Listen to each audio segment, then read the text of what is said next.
Place de la communication et plus de com présente Portrait de com. Portrait de com. Bienvenue dans Portrait de com, le podcast qui nous éclaire sur les métiers de la communication, du marketing et du digital ici en région Hauts-de-France.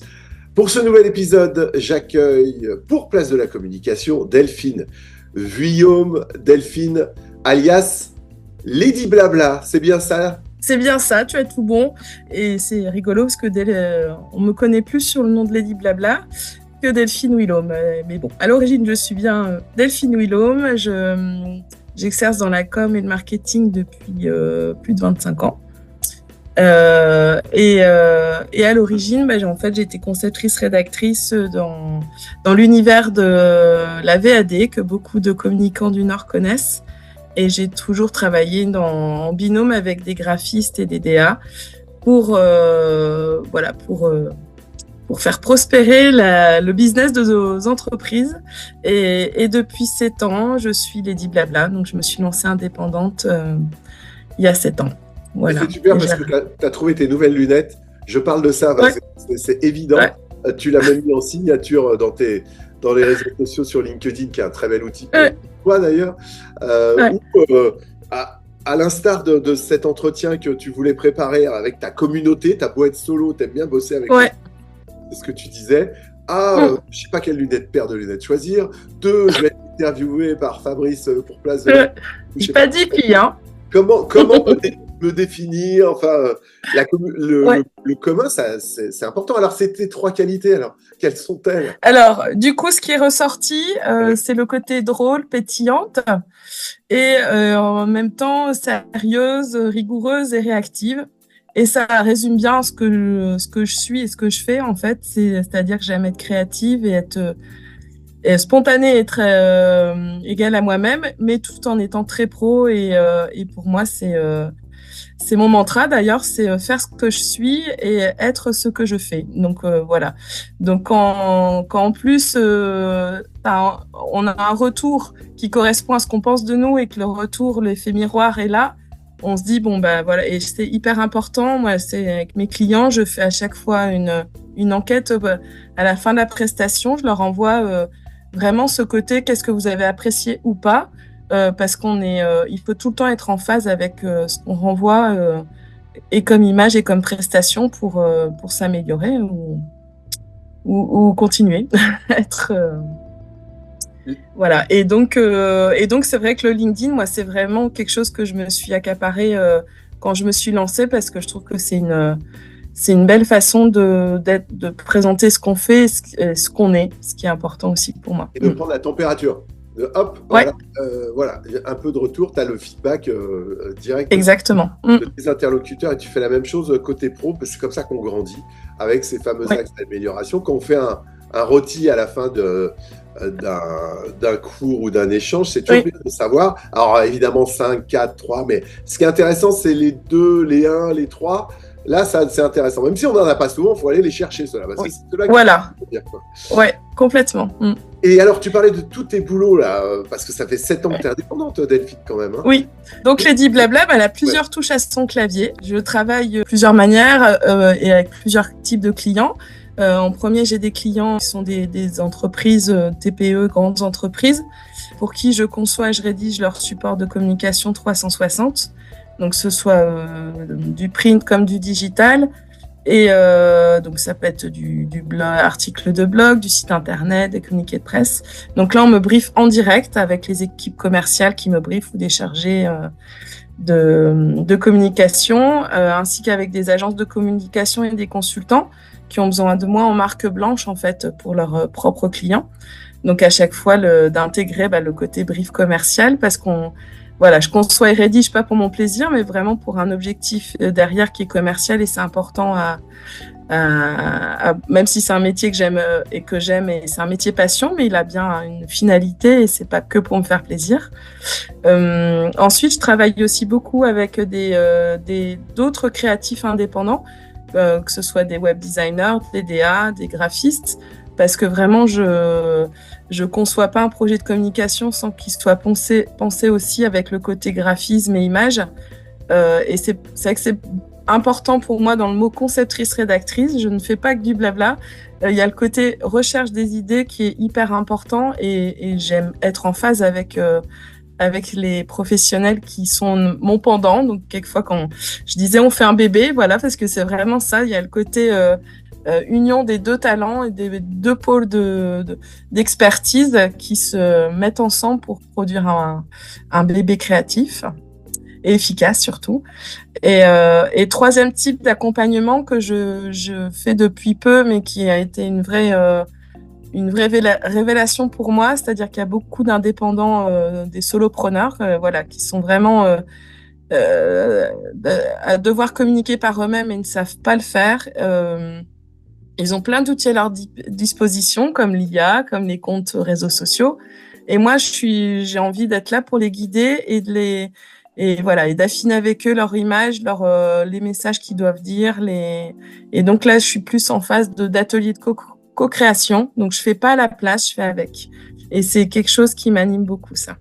Dans tes contenus, c'est pas du blabla superficiel. C'est ça qui peut induire en erreur. Mais enfin, les gens qui te connaissent, qui a de la profondeur, le blabla, ça pourrait paraître du bavardage, blablabla, mais en fait, il reste quelque chose.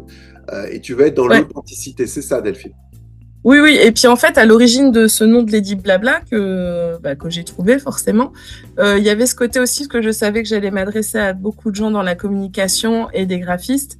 Et c'est vrai que quand on faisait une maquette, là, tu mets ton blabla. Donc je sais que c'est un terme qui allait parler à beaucoup de communicants. Parce que cet aspect de devoir trouver mon positionnement, mes cibles, je l'ai fait pour moi avant de me lancer. Et Lady Blabla a mis 1 an à naître après ma décision de me lancer. Et donc voilà, ce côté blabla, je savais que ça allait parler aux gens de la communication.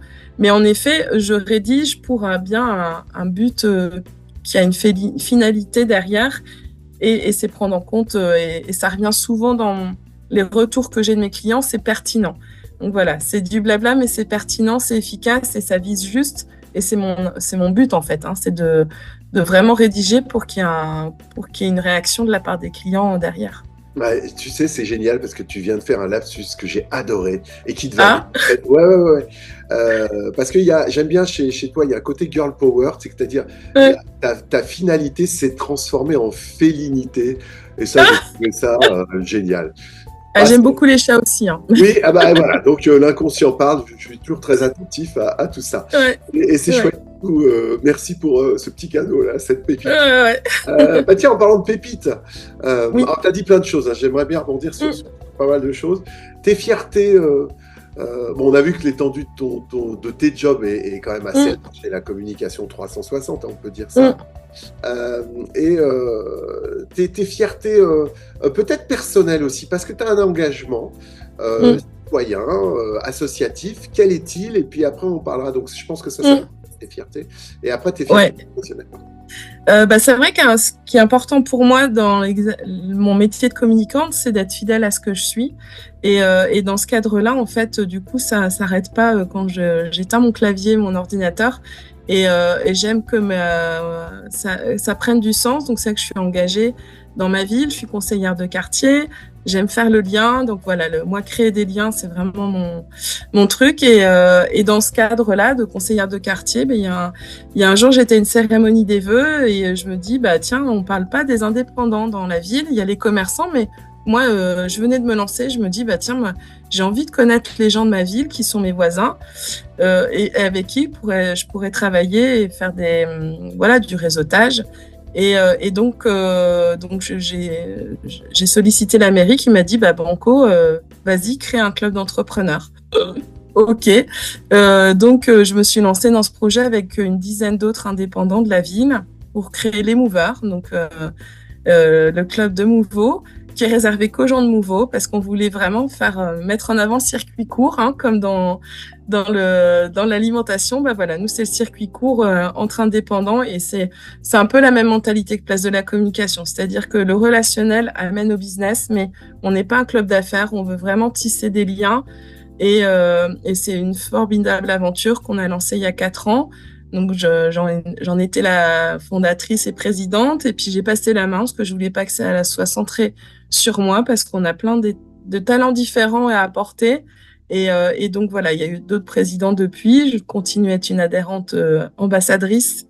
Et voilà, ce côté engagement, il est important pour moi dans plein d'activités que je mène dans ma vie personnelle au sein d'associations. Voilà, ce qui est la transmission qui est important aussi pour moi.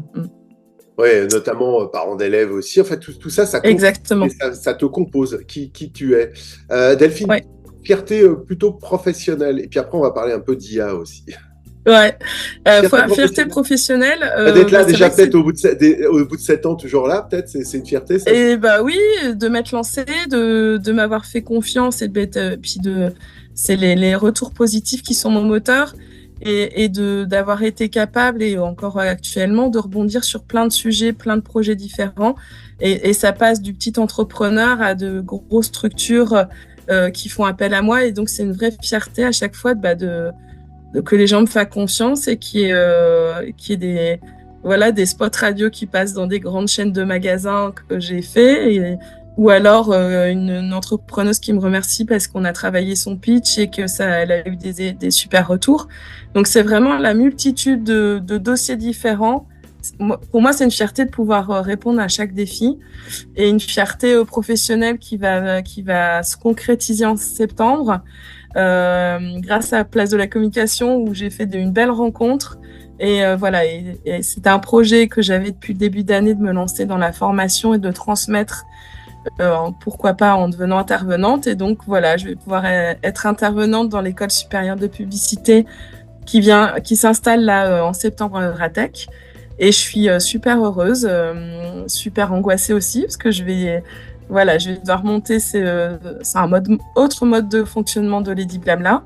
Et je suis contente, c'est que j'embarque avec moi mes 2 filleuls de Place de la Communication et qui matchaient aussi avec leurs besoins d'intervenants. Et je dis, j'ai joué mon rôle de marraine aussi, encore créer du lien et je sais que ça va être avec des belles personnes. Et puis on va écrire un premier chapitre ensemble, c'est chouette. Bravo, bravo Delphine. Tu vas voir, c'est aussi les interventions dans les écoles, c'est aussi hyper nourrissant, enrichissant. Tu vas peut-être d'ailleurs être confronté au digital avec tes étudiants. C'est quoi ton rapport à l'IA et comment tu vas t'y prendre? Et comment tu t'y prends déjà dans ton métier, Alors pour moi, l'IA, c'est vraiment un outil que j'utilise encore peu, mais bon voilà, j'ai le réflexe, je m'en méfie. Mais pour moi, c'est comme si j'étais une chef cuistot. J'ai un ingrédient qui est l'IA. Quel dosage je mets dans les ingrédients, quel temps de cuisson. Et pour moi, il faut savoir manier les ingrédients pour obtenir après un bon plat dégusté. Et donc, c'est cet aspect-là que j'ai envie de transmettre en disant, on peut l'utiliser. Il faut repasser derrière et on a une plus-value, nous, en tant que communicants auprès de nos clients, d'accompagner justement cet usage de l'IA pour dire attention, c'est pas simplement faire des prompts, c'est réfléchir à qui vous voulez vous adresser, quel est votre objectif de com. Et j'ai vraiment une plus-value là d'accompagnement. Et quelquefois, j'ai des clients qui ont utilisé ou le stagiaire a utilisé ChatGPT. Delphine repasse derrière parce que c'est pas bon, c'est pas nous. Ce ne sont pas nos valeurs, on ne reconnaît pas notre patte. Donc voilà, il y a le côté humain qui est important à prendre en compte. C'est un vrai débat chez les créatifs. Ça fait gagner du temps, c'est une vraie, même en termes de plans, d'organisation, de sujets d'articles, voilà. Mais on repasse derrière et il faut repasser derrière. Et les étudiants, j'ai envie vraiment de leur transmettre ce côté garder votre âme d'enfant. De griffonner sur des papiers des idées, d'imaginer des choses et ne pas tout reposer sur l'IA parce que on se grille de la matière cérébrale. Il faut rester en entraînement tout le temps et savoir rebondir sur tout, de voir quelque chose dans la rue, de se dire tiens, je vais en parler dans un post LinkedIn, je vais faire un petit clin d'œil. C'est ce que j'essaie de faire en fait, c'est d'être dans l'actu. Justement, ça amène à ma question. C'est quoi les qualités pour être à jour concernant qu'est-ce qui nourrit ta créativité? Alors, la curiosité, curieuse de tout et pas forcément dans le milieu professionnel. C'est vrai que j'essaie de rebondir sur tout, être multiplier les contacts physiques et d'être en réseau et de se nourrir des autres. C'est pour ça que Place de la Communication, c'est top, parce qu'on en apprend d'un point de vue humain et professionnel. Et garder en tête que c'est une curiosité à avoir de chaque instant, et pas seulement quand on est derrière notre écran à travailler pour nos dossiers. C'est d'être curieux de tout, garder son âme d'enfant. Pour mon côté, avoir une patte rédactionnelle, évidemment, et c'est ce côté et trouver ça, ce qui nous rend unique, en fait, hein, notre marque de fabrique, comme on peut l'avoir pour une entreprise. C'est important de cultiver ce qui nous rend différents des autres. Et c'est un message que je fais passer, moi, à des collégiens quand j'interviens dans les collèges. Et je dis, trouvez ce que vous êtes et vous aimerez ce que vous ferez plus tard. Voilà. C'est vraiment un message qui est important pour eux, qui ne savent pas ce qu'ils veulent faire. Il y a le côté scolaire, ok, mais si vous trouvez ce qui vous anime, vous saurez ce que vous voulez faire, quoi. Moi, je l'ai su à 15 ans, donc j'ai eu cette chance. À 15 ans, tu savais déjà que tu allais faire de de qui tu étais ton métier. C'est ça. Ouais. Quelle belle conclusion, Delphine. Alors là, j'ai vraiment rien à dire, c'est très beau. Cultiver sa différence, ça va. Écoute. Et en faire son métier. Voilà.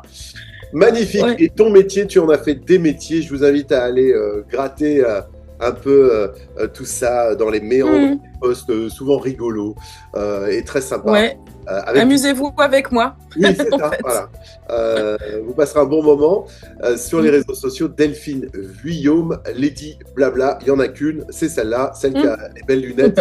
Ceux qui regardent ou qui veulent voir cet échange en visio. Merci Delphine Vuillaume. Merci à toi de nous avoir suivis. On se retrouve très prochainement pour un nouveau Portrait de Com, le podcast qui nous éclaire sur les métiers de la communication, du marketing et du digital ici en région Hauts-de-France. Portrait de Com. Avec Place de la Communication et Plus de Com.